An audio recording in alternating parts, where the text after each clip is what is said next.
Are you tired of feeling like your stomach has its own agenda? Like the bloating, gas, or constant trips to the bathroom are running your life? Welcome to the Beyond Bloated podcast, the podcast where we tackle those frustrating gut issues head on, without strict diets or giving up your favorite foods. I'm Carly, a certified gut health coach who's been there, struggling with bloating that made me look 6 months pregnant, gut pain that kept me from enjoying meals, and fatigue so draining it felt impossible to get through the day. Now, I help women like you find freedom from those symptoms and take back control of their lives. Each week, we'll debunk gut health myths, dive into simple, actionable tips, and hear stories from women who've been exactly where you are. It's time to feel confident, energized, and bloat-free. Let's get started. Hello, everyone. Welcome back to the Beyond Bloated podcast, or welcome for the very first time. Before we dive into today's episode, I have an announcement to make. You may or may not know that Liam and I were traveling Europe for 2.5 weeks. We left end of September, got back early October, so we've been back for like a week and a half now. And if you can't tell from my voice, I'm sick. I haven't been sick in 2 years, but the traveling, the treats, the lack of sleep, the time zone changes, the sick people that we were running into all over the place got me. I have been quite sick over the last week and also took time off to go traveling. And because of that, I have made the decision to take a break from the podcast. And this is not an indefinite break. This is not I'll come back when I feel like it. I will be back in January. I am going to be releasing an episode next week about our Europe trip, including what happened when I overloaded myself with gluten and dairy for the first time in 7 years. So stay tuned for that. It's going to be a fun episode. But after next week's episode, there will be no new releases until January. Honestly, this was not easy to make this decision. I have been very consistent with the podcast for 1.5 years now. I have not missed a week. So it does make me a little sad to take a break.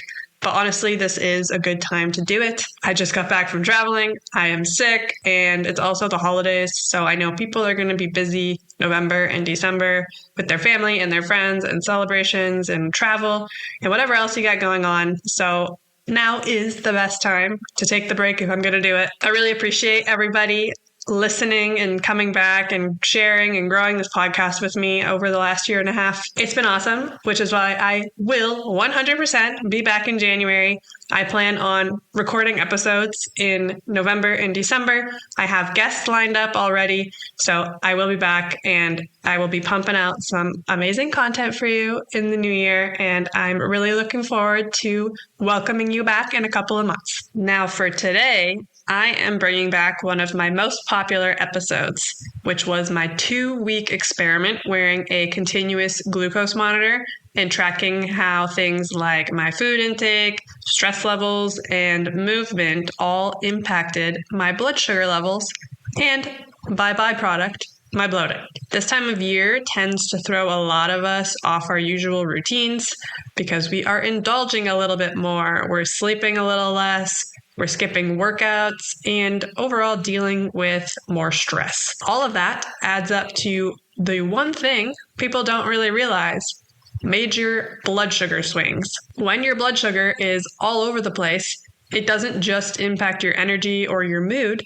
It can absolutely be the reason why you are bloated, irritable, and exhausted, especially around the holidays when all of these things are more amplified. I wanted to share this episode with you to remind you that it isn't necessarily the pumpkin pie or the mulled wine that is causing you to feel super bloated and awful, but the blood sugar swings that these indulgences can cause. The good news is that there are ways that we can minimize the blood sugar spikes from all of these foods and activities and stress. And my CGM experiment is going to show you exactly how you can do that. So listen up, start implementing some of these things so you can enjoy your holidays without all of the unnecessary restrictions. So let's get into it. If you follow me on Instagram, you may have saw that I was doing a continuous glucose monitor experiment.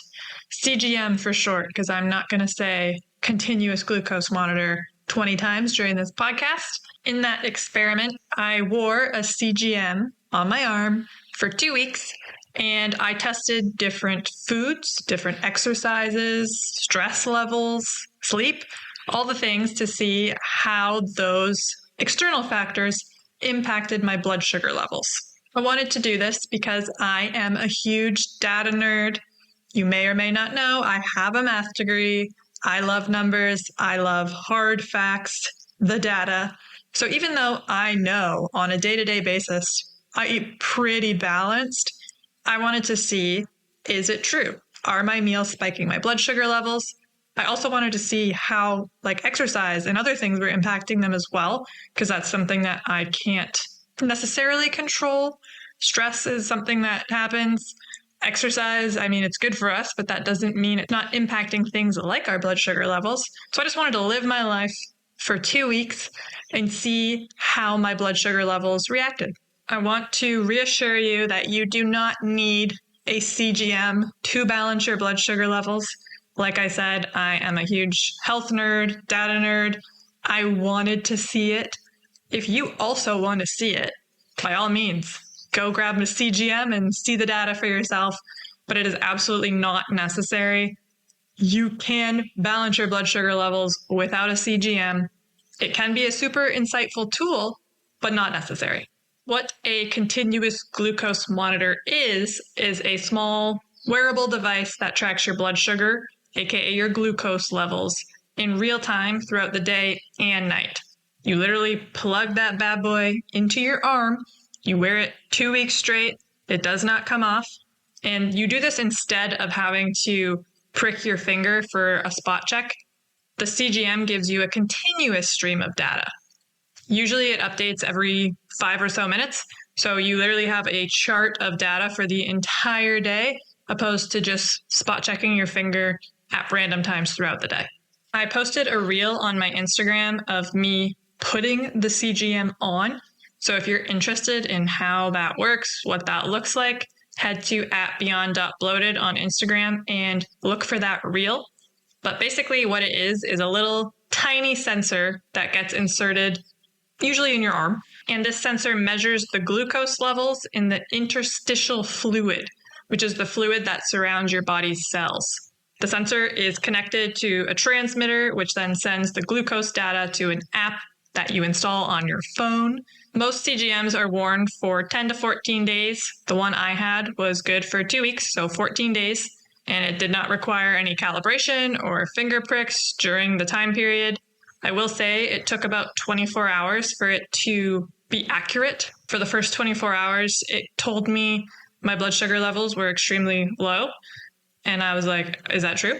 But after 24 hours, it calibrated itself, and then we were good. When you head to the app, it'll show you a live graph of your blood sugar levels across the day, which gives you information on how your body responds to the different meals that you ate, your exercise, stress levels, and even your sleep. You'll also be able to see trends, so glucose trends, like when your blood sugar rises, falls, when it's stable, all that good stuff, as well as when it spikes and when it crashes and the overall stability of it all. So it's just a 2-week period of data where you can kind of make connections on, okay, I ate this meal at this time twice in the 2-week period, and both times it was a spike, so maybe that wasn't the best choice, things like that. And yes, this is an extremely useful tool even if you do not have diabetes. The CGM gives you insight into how your unique body responds to specific foods, eating patterns, and lifestyle habits. For example, 2 people could eat the exact same meal and have completely different blood sugar responses. So it is a powerful way to personalize your nutrition and habits so you can have better energy, digestion, mood, and even hormone balance. As I mentioned, you do not need a CGM to improve your blood sugar regulation. You can also go on how you feel. So if you experience a lot of energy crashes in the afternoon, sugar cravings, you just have poor energy in general, your sleep is disrupted, maybe you wake up very alert at 2 a.m., you're bloated, things like that are a pretty good sign that your blood sugar is likely not being balanced throughout the day. So you can also go off of how you feel versus needing to get a CGM to work on this aspect of your health. I live an extremely healthy lifestyle now. If you have listened to my previous episodes, you know that was not always the case. So I was very curious to see if there is anything that I was eating or doing throughout the day that was causing me to have blood sugar spikes or crashes or anything like that. Overall, I have very good energy throughout the day. I do not have energy crashes. I do not have cravings for sweets. I have great digestion now. So I was expecting to have like a flawless CGM chart. That was obviously wishful thinking. I don't think anybody would have a perfect CGM graph over a 2-week period. So I definitely learned some things, and I'm going to share those with you today. Basically, my key takeaways and a few surprises that were actually very shocking to me. And I'm glad that I did this experiment because it was interesting to me. And now I have some techniques that I'm using for my own blood sugar regulation that have helped me and will help me in the future.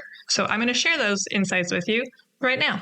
The first takeaway I'm going to share with you has to do with exercise. I have definitely become more physically active over the last 6 months, even to a year.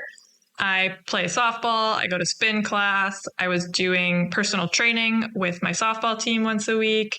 I'm going to be joining the gym soon. I recently tried Pilates. So I have been getting my exercise on, feeling strong. I also walk daily, 30 minutes. And I wanted to test how these different exercises impacted my blood sugar levels. So one that I already knew, this isn't a surprise, I'm just going to throw it in there, is that going for a walk after a meal helps balance your blood sugar levels. That wasn't a surprise. I knew that, but it was proven by wearing this CGM. So if I had lunch or dinner and then I went for like a 20-minute walk afterwards, my blood sugar levels balanced out much quicker than if I didn't. Not like I was having massive spikes usually, but the walk definitely helped regardless. What did surprise me and was a notable realization was that my spin class spiked my blood sugar levels. Not dramatically, not to the point where it was concerning and they came back down safely and I didn't have a crash, but it was just interesting to see that even though I didn't eat anything, so for context here, I had dinner around 5:30, we'll say. My blood sugar level went up a little bit, came back down, was chilling. Then I had spin class at 6:35 and my blood sugar level went back up, came back down again, went back up, came back down again throughout the class a few times. And this is because intense workouts, HIIT exercise like spin class, release stress hormones like cortisol and adrenaline, and this can cause temporary glucose spikes. This is totally normal, not a big concern, but it does make sense why HIIT exercise is not suggested to do like 5 days a week or something like that if you are struggling with digestion or other health issues, because it is hard on the body and stress hormones are being released. Cortisol and adrenaline are our fight or flight and stress hormones. So you are putting your body under stress. It is spiking your blood sugar levels. And I do it once a week, so I'm fine with that. I would say doing it earlier in the day would probably be better because I'm having this cortisol and adrenaline spike at like 7:30 at night when I'm trying to go to bed at like 9:30. But overall, not a huge deal. I just thought that was interesting and something I wanted to share. Insight number 2, I also shared on my Instagram. So if you want to head to @beyond.bloated on Instagram, you can see the visual for this one. I posted my CGM chart. I also posted the recipe that I used to test this. So if any of that interests you, it's posted, it's available. And this one is very near and dear to my heart because I love oats. And I get very fired up when I hear generic advice on the internet from people saying, don't eat oats. Oats are bad for you. Oats will spike your blood sugar level, as just a generic blanket statement. I, in my heart, knew that that was not true. I eat oats for breakfast almost every day. I have great energy. I do not have energy crashes. I do not get bloated after eating them. If oats were spiking my blood sugar levels, I would have all of the above symptoms. So I knew it wasn't true, but I wanted proof, and I got it. And this was not just a one-day test. As I said, I eat overnight oats or baked oatmeal or oats of some form for breakfast most days of the week. Throughout my 2-week trial period of wearing a CGM, I ate oats for breakfast several times, and not one time did my blood sugar levels spike into the red zone, where it's like that was a big old spike. It was very level. It was often more level than my lunch and my dinner. And this is because I pair my oats with protein and healthy fats. As I mentioned, I have a recipe on my Instagram page. You can go check that out. But essentially, it was rolled gluten-free organic sprouted oats with collagen powder, hemp seed protein powder, some chia seeds, cinnamon, raw honey. Hey everyone, Carly here. If you are tired of feeling bloated and uncomfortable, which I know you are, I have something that can really help. My free ultimate guide to bloat busting. I've been there myself, and I know how frustrating it is to try super restrictive diets and expensive supplements without getting results. If those methods were going to work, they would have worked by now. That's why I created this guide to offer you a different approach. In the ultimate guide to bloat busting, you'll learn techniques to listen to your body and eat with intention, avoiding overeating and choosing foods that truly benefit you, tips for proper hydration to support digestion and reduce bloating, a guide to delicious foods that promote a healthy gut and how to easily incorporate them into your meals, and effective methods to manage stress, which plays a huge role in gut health. These simple, practical strategies can make a big difference in your daily life, helping you feel lighter, more energized, and comfortable in your own skin. Ready to ditch the bloat without strict diets or costly supplements? Download your free copy today at beyondbloated.com/ultimate-guide and start your journey to a bloat-free life. Now, let's get back to it. Some cacao powder, I added almond butter, some nuts. You can get the actual recipe on my Instagram if you're curious, but the point is, oats are a carb.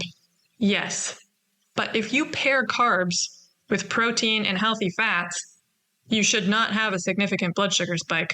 Rice is a carb. Fruit is a carb. Vegetables are a carb.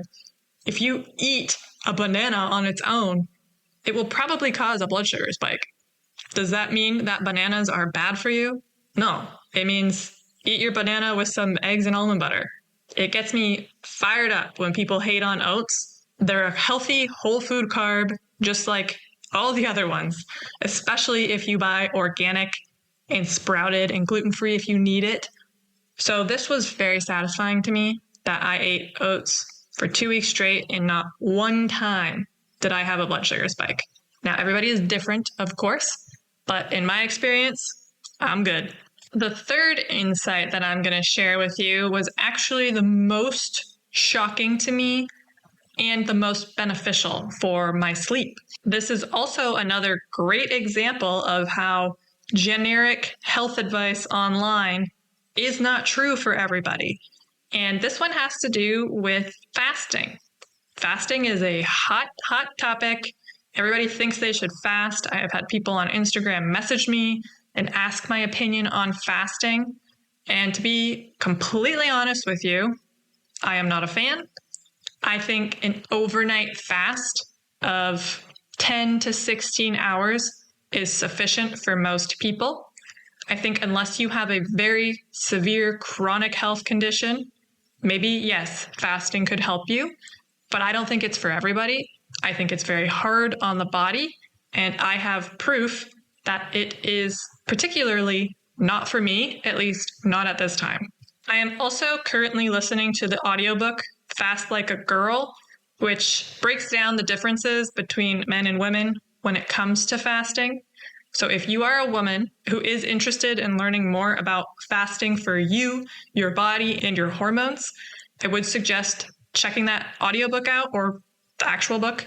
It's free on Spotify Premium, which is why I'm listening to it. I go for a walk, I listen to my audiobook, and it helps you break down fasting, like I said, for women. I think it's very informative. It's cool to learn. Would I recommend fasting for most people? Still, no. I don't think it's necessary for a lot of conditions. I think there are very rare circumstances where it is like, this is the only thing that's going to help you. I think there's a lot of other things you can do, and you don't need to not eat for 72 hours to fix that condition. I also strongly believe in eating breakfast, especially for women, within 1 to 2 hours of waking, which is another reason why I think an overnight fast is usually good enough.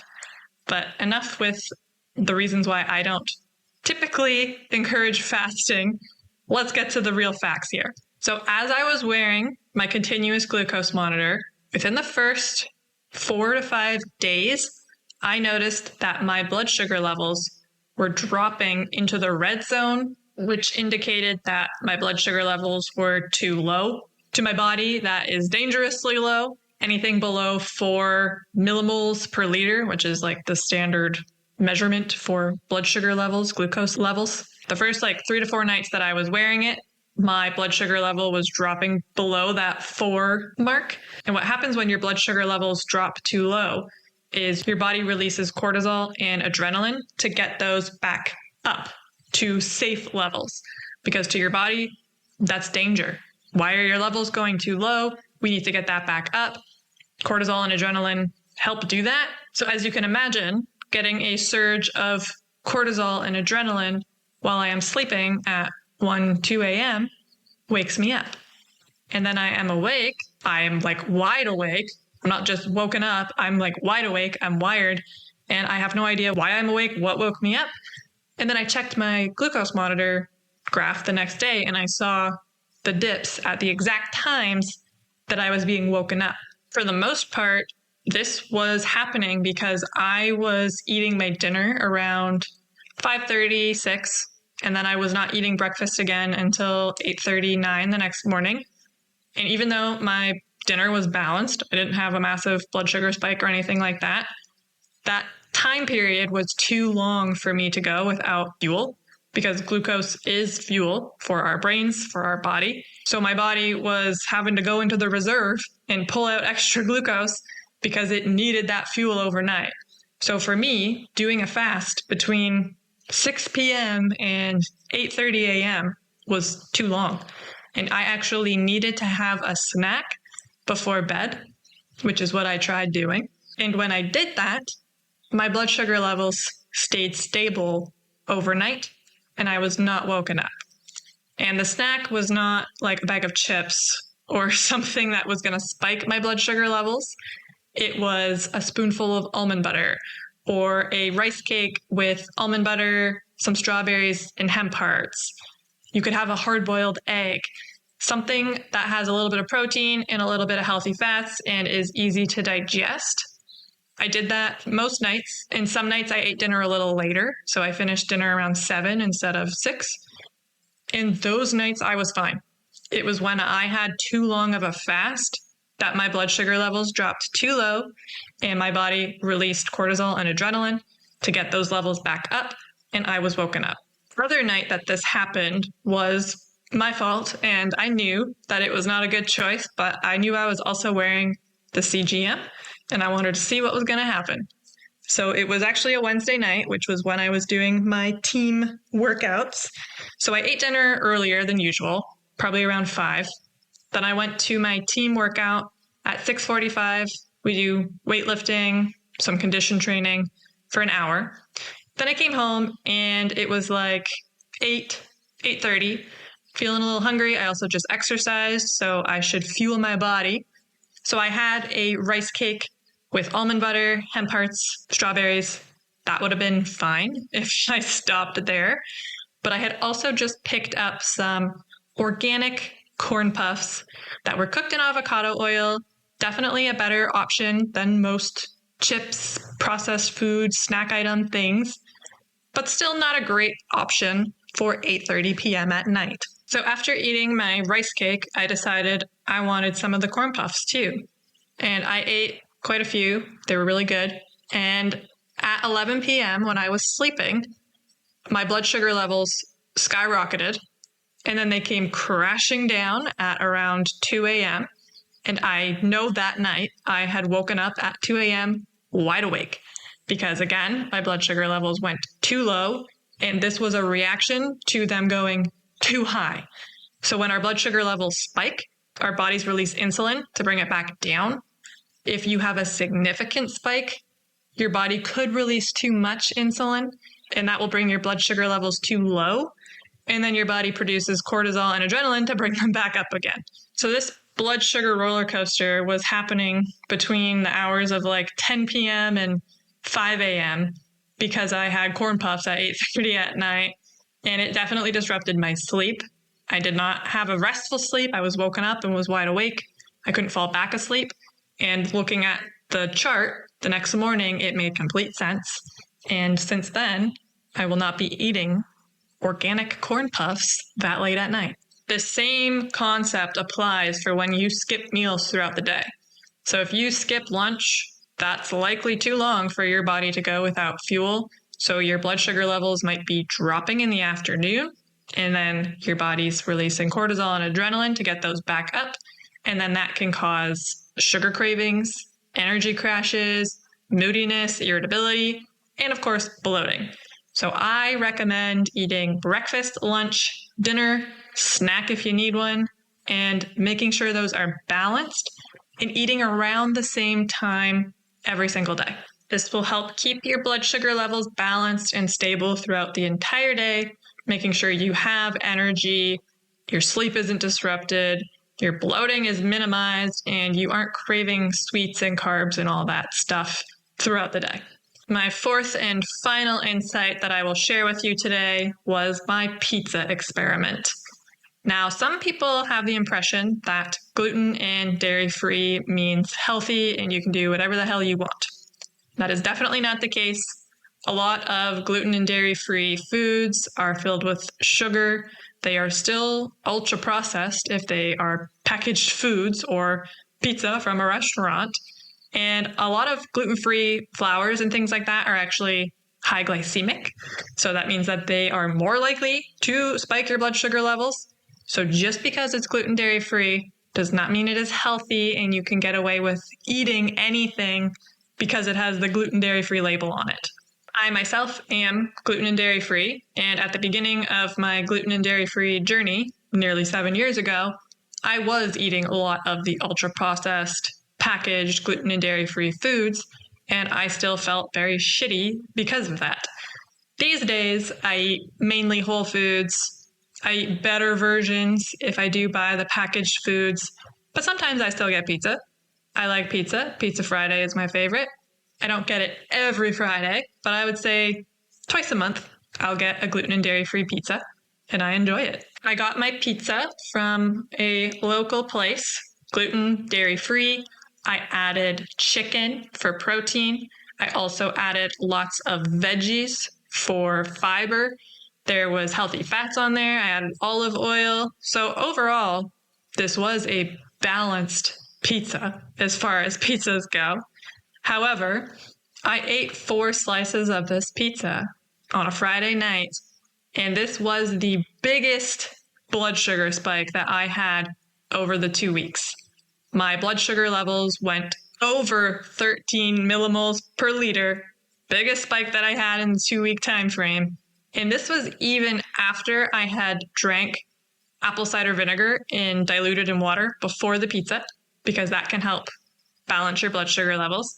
And I even got a little bit of movement afterwards. I didn't go for like a full-blown walk, but I moved around my condo and did some chores and whatnot. So what my spike would have been had I not had the apple cider vinegar and moved around a little bit afterwards, I don't know. My blood sugar levels did come back down safely, which is great. You know, I obviously have good insulin sensitivity, which Yay, happy for that. I don't do these things often. If you're eating a pizza lots of times a week and your blood sugar is spiking, dropping, that is going to lead to insulin sensitivity over time. So I was glad to see that I was not having that happen. But it was still alarming to know that those pizza slices caused such a massive spike. The next day, I went to my softball tournament that we were having over the weekend, and I was sharing my data insights with my teammates because I'm a nerd and I'm telling them whether they want to hear it or not. And one of my coaches was asking, I wonder what would happen if you ate veggies and protein before you had the pizza. Do you think that would make a difference? That'd be cool to see. And I was like, that would be cool to see. So I did it. The Saturday night, I had the same pizza. I only had 2 slices left, so it wasn't as much pizza. But I still did the ACV shot in water beforehand, so that was same both times. But then I had a small portion of pan-fried veggies and a couple of spoonfuls of grass-fed beef because I had just cooked it up for my lunch for the next day. And then I had the 2 slices of pizza. Same gluten dairy-free pizza with chicken and veggies on it. And then after I ate it, I was more intentional about movement. So I walked around and I did some squats as well. And the spike was much less. It was under 9 millimoles per liter, whereas the day before it was over 13.